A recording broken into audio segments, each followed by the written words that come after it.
All right, so what happens when you come outside late one night or early one morning and you see somebody breaking into your Hellcat Charger, right? You see them breaking into your Hellcat Charger and you see them hop in the driver's seat and drive right out of your driveway with your Hellcat Charger. You hop into your daily driver or your wife's or girlfriend's car, right?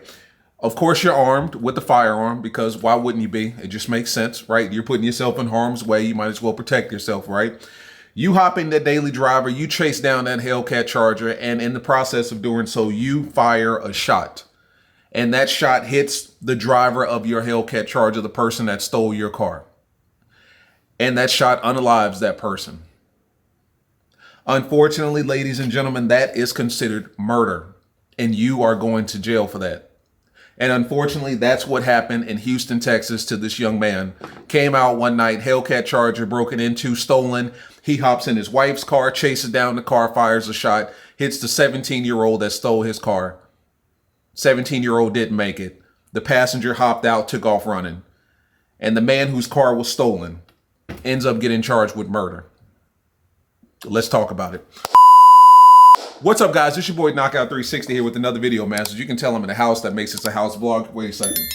That makes this a house vlog. You already know how it's going down when I come around. Let's get into it. I've got car content, car shows, car reviews, car meets, anything and everything car related happens on this channel. So if you're into that, make sure that you stick around because you are in the right place. For everyone else, hit that subscribe button as well as that notification bell that's at the bottom. So, I mean, we always talk about defending ourselves in the event that one of our cars are being stolen, right? Like I always present, actually that's too bright. I always present cases where people are breaking into someone's car, right? And I always talk about security, or I always talk about having your car in the garage. Well, what happens in the event you don't have your car in the garage and you don't have security and you witness your car being broken into? 50% of you all is just like, you should have had security, should have had it in the garage, call the police, whatever. But a large majority of you, and I would even say more than 50, probably leaning towards 70, 80% of you guys, always bring up, oh, I've got an AR-15, I've got a Mossberg, I've got a Glock, I've got Beretta, I've got whatever.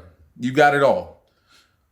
Do you plan on using that in the event that someone is stealing your car? Because this young man did in Houston, Texas. He did.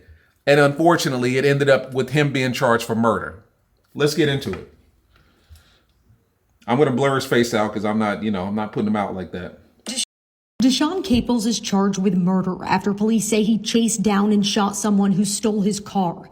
According to police, Caples grabbed his gun, got into his wife's car, and followed the driver. The driver, along with a passenger, refused to stop, and that's when police say Caples fired shots into his stolen car, causing it to crash. So he pulled up on the stolen car, basically yelled out the window, I would assume, tried to tell him, listen, that's my car, you stole it, stop. They didn't listen, obviously, and he fired a shot and caused an accident. Crash on Golden Eagle Drive. 17-year-old Daniel Cotton died and another man... 17 years old. He's a kid. Still in high school at 17. I graduated at 17, so... probably still in high school, just graduated from high school, still in cars. Running from the car with a backpack, records state. Deputies say they and were his homeboy spotted took off running with the backpack. They haven't on found Saturday, and at first they thought it was road rage before piecing together what had happened. So what are your rights? Sandra Garrett Thompson is a professor at the University of Houston Law Center. So this is important. What are your rights in a situation like this? This is the only state in the country that allows the use of deadly force to protect property. In Texas, just defending your personal property gives you a right to use deadly force. Defending your property gives you the right to use deadly force. Now, unfortunately, in this situation, based on what was explained, he chased him down, right? So I would assume if the car was still on the man's property, as in his house, his driveway, whatever the case may be, it may have been a different story. But the fact that he got in his car and chased down his stolen car and fired a shot, I think it was a different story. But let's talk about this. So I always talk about security. I always talk about a garage, right? And then the comments overwhelmingly, you guys are like, oh, if I catch him stealing my car, I'm going to do this, that, and the third. If I catch him, I'm pulling out the Mossberg 590A1. I'm pulling out the Glock 1917 with the switch. I hope you guys don't have switches on your Glocks because that's just as illegal as anything else that we've talked about in this video. I'm pulling out the Beretta. I'm pulling out my AR-15, my AKP. I'm pulling out all of these, this whole arsenal to protect my Hellcat and my Scat Pack.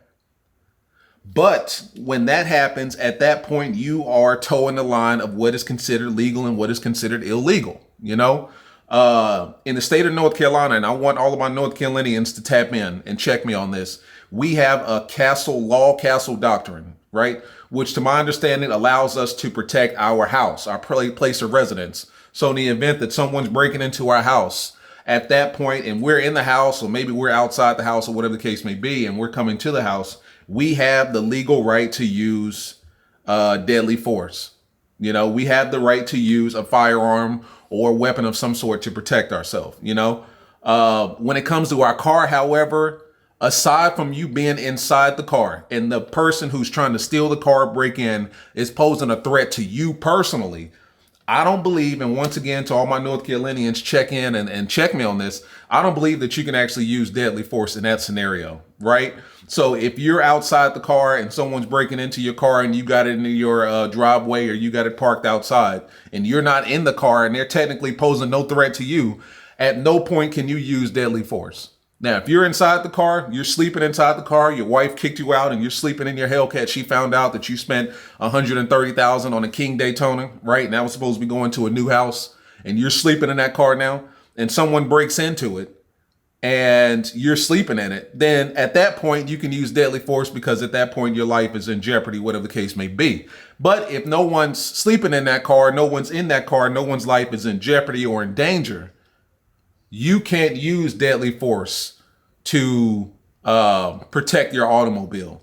Now, in the event that you see somebody breaking into your car late at night and you run out and confront that person and they pull out a knife or a gun, it's a different story. Now we can get it popping, you know.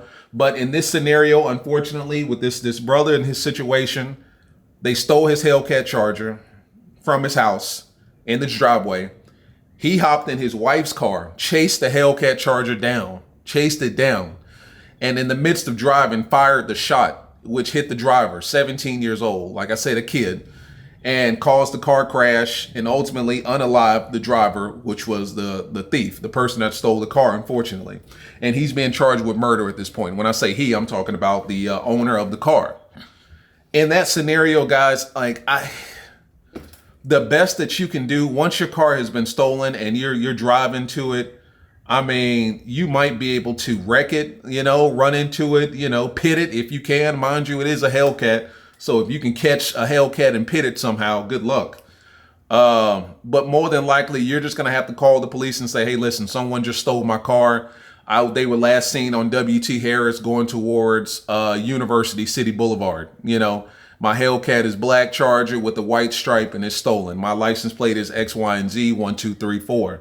You know, at that point, I think that that's the best you can do. Unfortunately, in this situation, firing a shot now in the heat of the moment, let's be real here. So we can talk about, you know, legalities and things of that sort. We can talk about, you know, the legal ramifications of doing certain things in hindsight, or at least when you're watching me and I'm looking at a camera, when everyone's peaceful and calm and emotions don't exist. But in the event that emotions are at an all-time high and someone just broke into your car and you've got your Glock 19 or Glock 17 or whatever the case in your hand, it's a completely different story. All logic and analytical reasoning goes out the window, you know, like I know. Otherwise, we wouldn't get into fights, right? Because we would realize it's mutually destructive for us to get into a fight. It's not even worth it. But we still do, because our emotions get in the way and it's a problem. So in a situation where you come out, you see somebody breaking into your car and you see them in the front seat of your car, what do you do at that point? I mean, because the reality of the situation is that you don't know what that person has in their hand.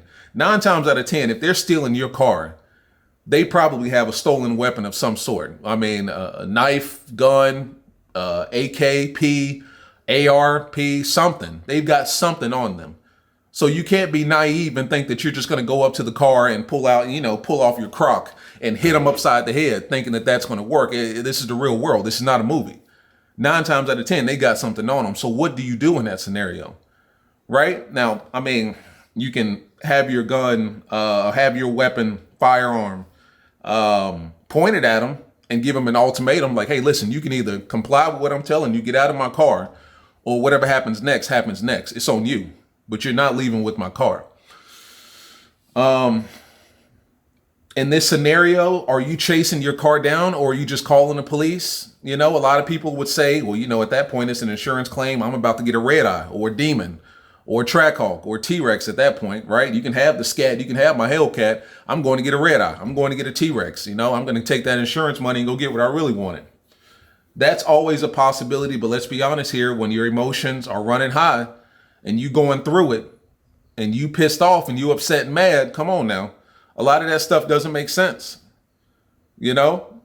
So what do? You see your car being broken into, you see it stolen.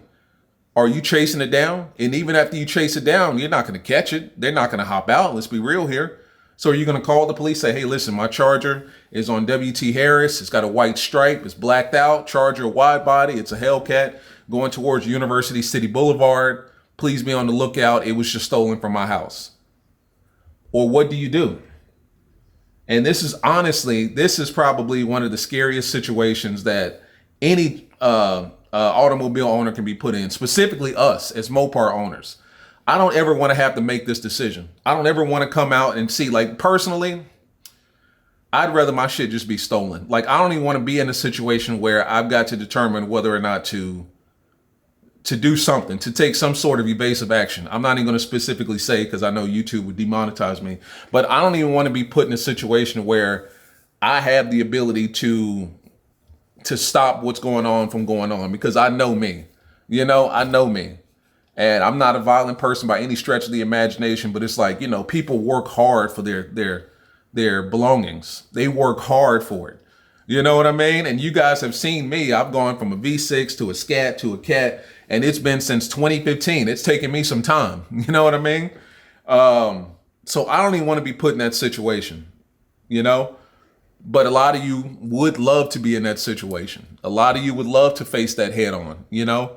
And that's what's scary, man, because it's like, in the event that you're just defending your property, like, I bought this, I own it legally, I'm a tax-paying citizen, American citizen, I play by the rules for the most part, I stay out of trouble for the most part. You know what I'm saying? Like, I do things by the letter of the law just enough to get me by and stay off the radar. And here you are trying to take from me what I worked for, you know? And furthermore, you're putting me in a precarious situation, because now I have the option to react. I have the option to do something. And in this man's case, he did something. He chased him down. He fired a shot. His life at no point was in jeopardy, to my understanding, because I didn't see anywhere where they said the two people that broke into his car had a firearm. So his life wasn't in jeopardy at any point. But unfortunately, he took the life, or unalived, the driver, because he stole his car. And like I said, my comments, whenever I do videos like this where somebody broke into somebody's car and stole it, my comments are overwhelmingly flooded with people that's like, oh, if it was me and I came outside and saw somebody breaking in my Scat or my Cat or my RT, my Charger, my Challenger, oh, I'm shooting immediately. You know, no witnesses, I'm firing. Well, this is what happens when you do that. You get considered with murder, right? So by the same token of somebody breaking the law to break into your car and steal your belongings or possessions or your automobile, you now are being tried for murder, you know? So, I mean, what do you do in a situation like this, man? I mean, this is just kind of one of those cautionary tales that I wanted to bring to the light, where it's like, listen, guys, no car is worth your life. No car is worth your freedom. As much as I talk about Hellcat, Scat Packs, RTs, Trackhawks, all that shit, Mopar in general, I really do like my car a lot. I love it. Let's be real here. I mean, you know, there are a couple things that I could change about it, but for the most part, by and large, I love that car, you know? But that car is it's not worth my life, and it's not worth my freedom. And that's what I'm telling you. Like, don't, you know, get so attached to it to the point that you're willing to spend the next, you know, foreseeable years of your life in prison, you know? Or, you know, put yourself in a situation where now your life is on the line to defend a car. It's an inanimate object. It ain't going nowhere, you know? And here you are about to put your life on the line for something that can be replaced, right? Now, of course, we put a lot of work and sweat equity into our cars. I get that. But at the end of the day, guys, you can always get something new and start over, you know, start a new journey. You can always start over. But that's my question to you, man. And I'm going to end this video here. If you came out and saw this happen to your car, someone's breaking into your car, what are you doing? Are you calling the police? You know, Are you coming out with the, means of protection and hoping that that works? Maybe you can scare them off. Hey, listen, get your hands up, get out of my car. Or are you a part of that 1% where it's like, if I see you, I'm firing immediately, and let the chips fall where they may? Because I know some of you guys are like that. And I'll be honest with you, I'm not going to say that, but I know a lot of you guys are like that. But if you do that and it's not done the right way, you yourself could be in court fighting for your freedom now because you're considered a murderer. If this situation is exactly how they presented it, it's unfortunate and it's sad. And I say that to say, as long as there's no other information that I'm not aware of, it's a real sad situation, because I think this is a situation that all of us as car guys could see ourselves in. Like, we could all see ourselves in a situation where we're somebody's breaking into our car and we run up on him at the exact time. And I'm a concealed carry holder. So when I drive my Hellcat, I carry my shit all the time, like everywhere I go. When I'm driving my daily, not so much, because I feel like I'm less, I stand out less, I'm less inconspicuous or whatever the case may be, right? But when I'm in my Hellcat as a concealed carry holder, I'm carrying 100% of the time everywhere I go. So if I come out and I see somebody messing with my car, like, you already know what time it is. And I would hate to be in that situation. And honestly, I could tell you what I would like to do in that situation, but when the emotions are running high in the heat of the moment, I don't know what I'll do. I don't know. I don't want to be put in that situation, but I don't know. And unfortunately, in this guy's situation, he did what he did. He did what probably 90% of us would probably do. And unfortunately, he's being tried for murder for it. So, I mean, what would you do in his situation? You come out, see your car's being broken into, it's stolen. You have the ability to chase it down. Are you chasing it down? Are you just calling the cops? Let them figure it out. It's an insurance claim. Get your red eye, get your Demon, your Trackhawk, your T-Rex. Or are you going to take matters into your own hands? I don't know.